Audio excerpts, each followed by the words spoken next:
25 मोठ्या आपण बातम्या बघूयात।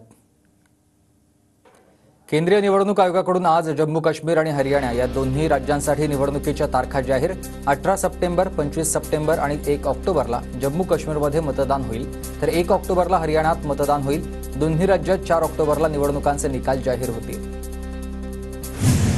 महाराष्ट्र विधानसभेची निवडणूक दिवाळीनंतर होण्याची शक्यता। पाऊस आणि सणांमुळे महाराष्ट्र विधानसभेची निवडणूक लांबणीवर।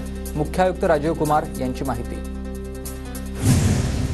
मविया सत्तेत आला, सर्व योजना बंद करेल। उपमुख्यमंत्री देवेंद्र फडणवीसांची मविया इथल्या नेत्यांवर टीका आहे, तर मविया सावत्र भाऊ असल्याचीही टीका केली।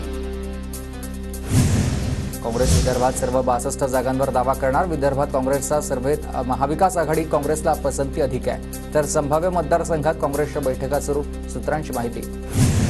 113 आमदार पाळू शकतात। मराठा समाजाचं कोणी किती वाटोळं केलं हे 29 तारखेनंतर स्पष्ट करणार। जरांगींचा सत्ताधारी आणि विरोधकांना इशारा। विधानसभा निवडणुकीसाठी प्रहार आणि वंचित पक्षाला अधिकृत चिन्ह। निवडणूक आयोगाकडून बच्चू कडूंच्या प्रहार पक्षाला बॅटचं चिन्ह, तर वंचित बहुजन आघाडीला सिलेंडरचं चिन्ह। भाजपचे माजी खासदार शिशुपाल पटेल यांचा काँग्रेसमध्ये प्रवेश। नाना पटोलेंच्या उपस्थितीत मुंबईत पक्षप्रवेश।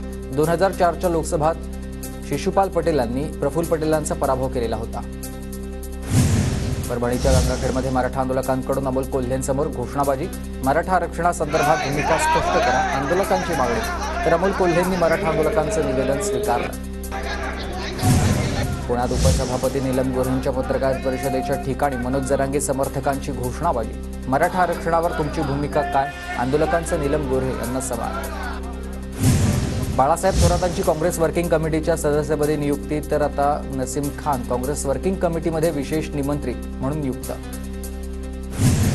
छत्रपती संभाजीनगर मध्य विधानसभेच्या जागेवरून आता शिंदे गटामध्ये रस्सीखेच। शिंदे गटाचे जिल्हाप्रमुख राजेंद्र जंजाळ निवडणूक लढण्यास इच्छुक आहेत। मध्य मतदारसंघात शिंदे गटाचे प्रदीप जयस्वाल हे विद्यमान आमदार। शिरीष गोरठेकर आणि कैलास गोरठेकर यांचा राष्ट्रवादी शरद पवार गटामध्ये प्रवेश। शरद पवार आणि जयंत पाटलांच्या उपस्थितीत मुंबईत पक्षप्रवेश, तर गोरठेकर नायगाव विधानसभा मतदारसंघातून निवडणूक लढण्यासाठी इच्छुक आहेत। ठाणे आणि पुणे मेट्रोबाबत केंद्रीय मंत्रिमंडळाकडून मंजुरी। पुणे मेट्रोच्या स्वारगेट ते कात्रज मार्गाला केंद्राची मंजुरी। स्वारगेट ते कात्रज मेट्रो मार्गावर 3 स्टेशन असणार, तर ठाण्यातील रिंग रोड मेट्रो स्थानकाला देखील आता केंद्राने मंजुरी दिली आहे।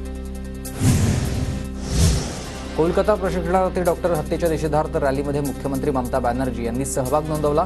पीडितेला न्याय मिळावा आणि आरोपीला फाशीची शिक्षा व्हावी अशी मागणी। एसबीआयच्या ग्राहकांना मोठा झटका। स्टेट बँकेच्या कर्जदाराला सलग 3ऱ्या महिन्यामध्ये वाढ करण्यात आली, तर आजपासून वैयक्तिक, गृह तसंच वाहन यासारख्या कर्जाचा हप्ता महागलाय।